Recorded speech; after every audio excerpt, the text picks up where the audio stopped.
Thank you for joining us, Bright Simmons. Thank you very much for having me, Samson. Great. So with your permission, do I go straight ahead? Please proceed. Thank you. I think 2022 is going to be one of those years where the revenue prospects of the government assumes outsized proportions. It's going to be so important that I wanted to dedicate my time to talk a little bit about it. I'm having a bit of a challenge with my screen, but it's worked momentarily. One of the most objective ways of trying to understand the pressure that is on government revenues is to look at government borrowing. Every serious government borrows, and in the course of doing that, those that have access to international markets borrow internationally. And if you borrow internationally, you are exposed to a wide range of investors who are therefore able to measure the fundamentals in your economy and determine whether or not you are credit worthy. So that's a very important point. If your country is credit worthy, investors will typically charge you less to lend to you. If you're not credit worthy, they charge you more. So one of the most objective ways of determining whether your country is credit worthy is often to look at how much investors will charge you in order to lend to you. And we've seen over the last couple of months seriously worsening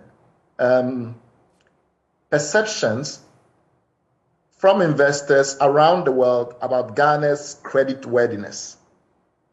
I'm showing you two graphs that I pick up from Fitch and Bloomberg. That one of them suggesting that Ghana's bonds were the worst performing towards the last quarter of last year. So this has been quite a while coming. And we are grouped in, with the likes of Lebanon, which is almost effectively insolvent at this stage, technically in some respects. Tunisia, which is in a serious headwinds, Ethiopia, which is in war, etc. We've also seen, though, that long before this recent crisis, investors generally, if you look at the left graph, have been charging Ghana more to lend to Ghana. So a lot of the time we talk about oversubscription and things like that, we are forgetting the fact that part of the reason why there's demand for Ghana's issues is because when we issue, we pay a lot. But that is also a sign that your economy is not considered sufficiently creditworthy. So this is not something that is a COVID phenomenon. This is something we've been dealing with for quite a while. And you can see from the graph that all the way from February 2020, we were already paying up to 1.5% more than our African compatriots. And then today, we're still paying more than 1% more than our African compatriots. So for the average African borrower, our credit worthiness has been lower. That's a very important point. Now, the question is why? A lot of that can be seen when you look at the average debt of a country compared to the average size of the economy. So on the left, which is a chart I pick up from the Economist Intelligence Unit, you can see that the average African country owes about 40%, owes money equivalent to about 40% of the total size of its economy. That's about less than half. Ghana owes about 83%. So essentially, our debt to GDP ratio is about 83% today. And that is way above the African average, considerably above the African average. We are also, as has already been mentioned, spending maybe 45% of all the money that we make in the country on servicing our debt, and a good chunk of the rest on paying government workers, who may constitute maybe 10% or so of the total workforce. So when you add all of it together and you add the statutory payments that government has to make, where government has very little discretion, just has to make those payments. Almost everything else that you hear the government promising around, they literally have to go and borrow and do. That is quite critical. So this was the context in which yesterday, Fitch, one of the three main ratings agencies, decided to downgrade Ghana to B- from B, and then on top of that, revise the outlook to negative, meaning that if things don't change, they intend to downgrade Ghana further. What does that really mean? This is a simple chart that gives you an idea of how typically you rate a borrower internationally. In this case, I'm talking about sovereign ratings particularly, but let's not delve into that yet. All I'm saying is that typically you rate a country whether or not it's creditworthy using this set of ratings. So the most creditworthy countries are AAA. In the case of Fitch, Standard & Poor's, and Moody's, which are the three biggest global rating agencies. And then if you are in distress, that means that you are completely bankrupt or insolvent, you can't pay your debts, you get a D rating. Now, more or less, there are very few countries that are in this D rating category, and only about 11 countries are in this C rating. So when we say we are B minus in Fitch, we are just one step from being considered almost in default because we have substantial risks to our economy. So we've moved to B minus, but if they say the outlook is negative, then it means that if we don't change certain things, we could literally drop into the substantial risks area because we are now in the very speculative credit rating band. So in essence, the B minus rating with a negative outlook shows that we are really, really close to the level where if we don't pay attention to our fiscal dynamics, we could go into default. What is more fascinating is that usually Fitch, if you look at the numbers very carefully, has been generally, I'll not say lax, but they've been generally less strict on Ghana compared to some of the other agencies. Moody's has left us at B3 for quite a while. Generally, Fitch has been, what this graph shows you is that if you compare how costly our credit is, our borrowings are, which gives you an indication of how investors perceive our creditworthiness, and you consider the actual ratings we get, you see a significant gap. Meaning that if you were to be less charitable, we should have been in that B minus rating longer. This is from 2016, but we were still in B rating. Now, what makes this particular situation interesting is that Fitch has never rated us B minus since it started rating us in December 2003. This is the first time it's ever done that, with a negative outlook on top of that. Only two other countries that were our peers, our B minus peers, have had their outlook revised to negative by Fitch, essentially El Salvador and Tunisia. So this is not a company you want to be in. We've only had this instance twice by another ratings agencies, Moody's, in our history. And this is a history that dates back to 2003 when we had our first sovereign rating, following on from Senegal, which was the first country in Africa to actually acquire one. The government of Ghana, when you talk to them and when they talk to the public, tries to explain this reason why we are where we are, primarily around the fact that given the size of our economy, not enough people pay tax. Well, that may well be true, but the question is in comparison to whom or to what or to where. I mean, if the fact of the matter was that most other countries suffer similar problems, then we wouldn't have a discussion. So normally they will show you a graph like this or a chart like this that would suggest that Ghana is well below the African average. This is from 2018, but recent numbers are not that different. Ghana is well below the African average of around 16%. Sub-Saharan average right now is around 15-point-something%. And Ghana is today around 15%, but at that time 14%. So in essence, we are below the African average. When you take the size of our economy and how much tax we're raking, we are below the African average. That's usually how the government explains why it needs stronger revenue measures. So as far as the government is concerned, it's a problem of tax collection. It's primarily how it's not collecting enough taxes from people who can afford to pay. The problem is that when you look at that chart very carefully, you will see that there are some countries that are clustered with us. Cote d'Ivoire, Botswana, Uganda, Madagascar, Congo, DRC, Equatorial Guinea, Nigeria. So for instance, Nigeria takes about only 6% of its GDP equivalent in taxes. We are several times better than Nigeria in that regard. So the question you have to ask yourself is, what is it about those countries where apparently the government is not able to collect enough taxes compared to its GDP, that enables you to kind of draw some objective conclusions. And the one thing that is similar among all of them is that they have high dependency on natural resources. They are major commodity exporters. And where that features in, typically you have lower tax collection because of the nature of extractive industries. The nature of those industries are such that they are not as taxable, but that does not mean, therefore, that they don't contribute to GDP in other ways. So they may multiply GDP and not necessarily give you enough tax. So it's a trade-off. And that is why when you look critically at the countries that have very significant contributions to GDP from mining and quarrying and oil and other factors, Ghana is very high up there. So it is not surprising.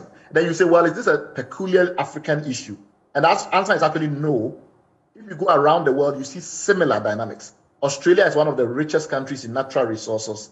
And you find out that in Australia, their tax take compared to GDP is about 24%, whereas in France, it can go as high as 45%. So you see clearly that, and even if you take economies that are very similar, very close to each other, say in Scandinavia, you find that Norway gets about 25% tax to GDP ratio, Denmark hitting 48%. These are very similar countries in almost every other respect. The only difference is that Norway is very rich in natural resources, and the taxation effect of natural resources have a certain character. The other point is also that we have to look at the way that our tax structure, so I'm looking into administration and structure and saying that it's not just about collection. We have a huge emphasis on VAT collection. We don't do social security taxes a lot because of the nature of employment. Not too many people are employed in a way that you can tax them on social security. And for that reason, and the fact that our VAT also tends to be inefficient compared to other countries, even within Africa. So you can see Ghana somewhere there in terms of VAT tax gap. You will have issues with the tax take compared to GDP. It doesn't necessarily mean that you're not collecting as efficiently as you could. It could also mean the way in which the tax composition has an effect.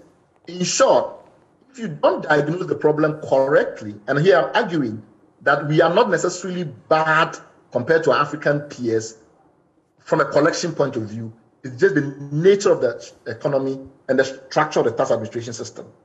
And if that is the diagnosis, and if therefore the government's usual diagnosis is not correct, my argument is you may find out that some of the measures that you then propose are not as effective as you thought they would be. Now we look at the famous Momo tax, which is government's decision to bank a lot of political capital on E-levy, which sentiment surveys show is highly unpopular. There are a lot of MPs in marginal seats that are going to take a hit because in places like Accra and the rest, where those seats are not safe seats, you introduce a tax that will worsen people's cost of living situations. It will affect you electorally. Why is the government banking so much on this? Is because it thinks that this is all a matter of collection, and all it has to do is find ways to collect more. And in so doing, this is a great tax. Our analysis suggests that, well, it may not make that much money from the tax. So the $1.15 billion may not come due to behavioral changes that will occasion as a result of the tax, and we've seen it elsewhere. The second point we're also making is that if the tax is not well designed, it may lead to a deformalization of the digital sector. What that means is that people's behavior patterns will be to evade the tax, and in so doing, rather more of those young entrepreneurs selling on Instagram and social media and elsewhere, joining the formal sector, they may actually leave the formal sector because they are trying to hide from Momo tax, etc. And lastly, if you want to do proper design of that tax, you need sound consultations around issues such as what should be the rate, who should be actually exempted, what should be the cap, etc. All of those things need real modeling, and nobody has shown us any modeling. Nobody has shown us that if we use this and that, here will be the output. All we've been told is just simply accept it. And we are saying that combination emerges from a general tendency to diagnose the problem wrongly and then to prescribe the wrong solution. We know also from case studies elsewhere, it's about 7 countries that have experimented with this Momo tax or digital taxation approach. And if you take Uganda, and actually Kenya has been doing this since 2013. So this is not something new or novel or innovative. We know it quite well. Uganda has been doing this for almost 3.5 years, And what has it told us? What it told us is that it does not bring a lot of money. So if we adjust for Uganda's smaller volumes, they do about 22 billion. We do about 100 billion in Momo. They have a smaller rate, 0.5%, and that was because there were protests in Kampala that forced the government to retreat. So we were thinking of 1.75%. If you adjust for those differences, you find out that Uganda did maybe $27 million last year. If we use the same factors and you extrapolate for Ghana, we may make maybe about $350 million from that tax. But as I've explained, there are trade-offs there that also tells you that the efficiency of that tax is not very high. MTN gets about 90% of all the Momo in the country, and last year it made about $260 million from the tax, from fees. Okay. So that all of those things tell you that they may not get a lot. And then if that leads to behavioral changes that formalizes the sector, it interferes with a major project that the Ghana Revenue Authority is currently undergoing, which is an attempt to tax the digital economy as a whole. And that is taxing value in the economy. So if you sell your watch on Instagram, how do we tax you? That's a much bigger problem if a lot more people are going to move into using the digital sector. Otherwise, the digital tools merely become additional instruments to deformalize the economy. Okay. To end it all, let me just simply say that what I've been trying to say is the government has been misdiagnosing the problem of revenue. Part of the reason it's been misdiagnosing is that too many people in the room think alike. So they have an echo chamber, too many partisan people that are completely beholden to the political party. They cannot have the same degree of robust debate you need to bring fresh ideas in the room. And the government has to open up, given the particular parliament we have, into a bipartisan, rigorous debate approach to making policy.